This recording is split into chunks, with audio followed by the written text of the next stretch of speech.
Whether we're haggling over a price or just trying to decide where to get dinner, we're negotiating all the time. But let's be real, for a lot of us, it feels kind of stressful, right? Like this high stakes game that we're just not built to win. Well, what if there was a better way? That's what we're going to dive into. A game changing method that comes straight from the legendary book, Getting to Yes. I mean, this thing came out of the Harvard Negotiation Project, and it totally changed how people look at conflict. And it all starts with this one simple truth. It doesn't matter if you're a CEO, a parent, an artist, you are negotiating something every single day. This isn't some fancy skill just for diplomats and lawyers in a boardroom. This is a core life skill for every single one of us. Now, when we find ourselves in one of these situations, we usually feel stuck. It feels like we've got only two options on the table. We can be soft or we can be hard. It's like you're forced to choose between getting what you want and actually getting along with people. So let's really look at this. The soft negotiator, that's the person who just wants to avoid conflict. They give in way too easily, and at the end of the day, they walk away feeling, well, used.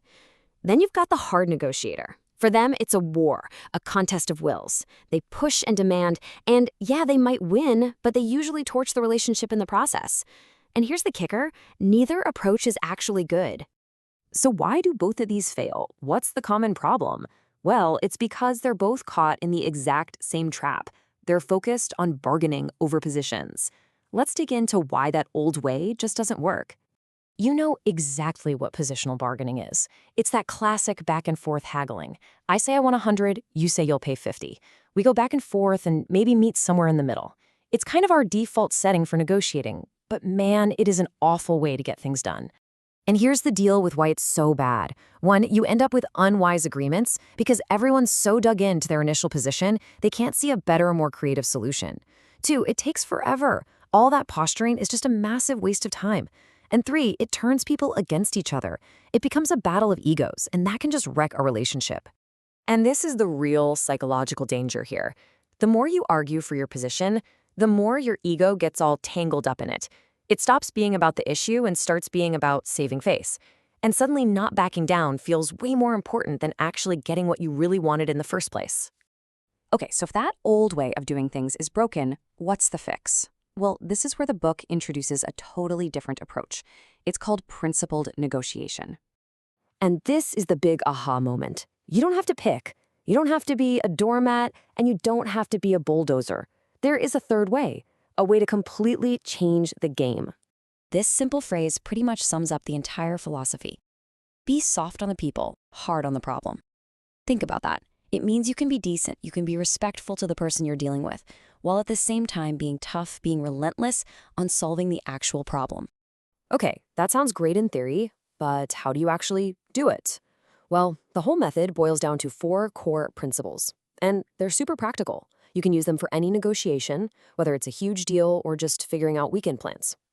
All right, here's the roadmap. The 4 big ideas are, number 1, separate the people from the problem. Number 2, focus on interests, not positions. 3, come up with options where everybody can win. And 4, use objective criteria to decide what's fair. So let's unpack each one of these. First up, separate the people from the problem. This is so crucial. See, in any negotiation, there are really 2 things going on. There's the substance of what you're talking about, and there's the relationship. Positional bargaining forces you to sacrifice one for the other. This method says, nope, you can and you should address both. This is the mental shift you have to make. Stop thinking of it as you versus them across a table. Instead, picture yourselves sitting on the same side of the table, looking at the problem together. The problem is the opponent, not the person. Okay, principle number 2. And this is the absolute heart of the whole thing. Focus on interests, not positions. So what's the difference? Well, a position is the specific thing you say you want. Your interest is the reason you want it. It's the real motivation, the need, the fear that's driving your position. Let me give you the classic example, the story of the 2 people arguing in a library. One person's position is, I want the window open. The other person's position is, no, I want the window closed. On the surface, they're at a total impasse, right? But if you dig deeper, you find their interests are different. One wants fresh air, the other wants to avoid a draft. So a clever librarian comes over, instead of trying to compromise, like, okay, let's just open it a tiny crack, she thinks about their real interests, and she goes and opens a window in the next room. What happens? Fresh air comes in, but there's no draft. Boom. By getting past their rigid positions, she found a solution that satisfied both of their true interests. Everybody won.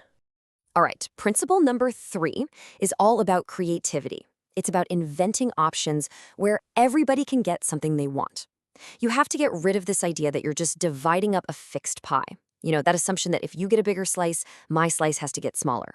That kind of thinking just kills any chance of finding a really brilliant solution. Think about it like this. Another classic story. 2 kids are fighting over one orange. What's the obvious positional compromise? You just cut the thing in half. Each kid gets 50%. Seems fair, but is it the best solution? Well, what if they talked about why they wanted the orange, their interests? It might have turned out that one kid wanted the fruit inside to eat, and the other kid only wanted the peel to bake a cake.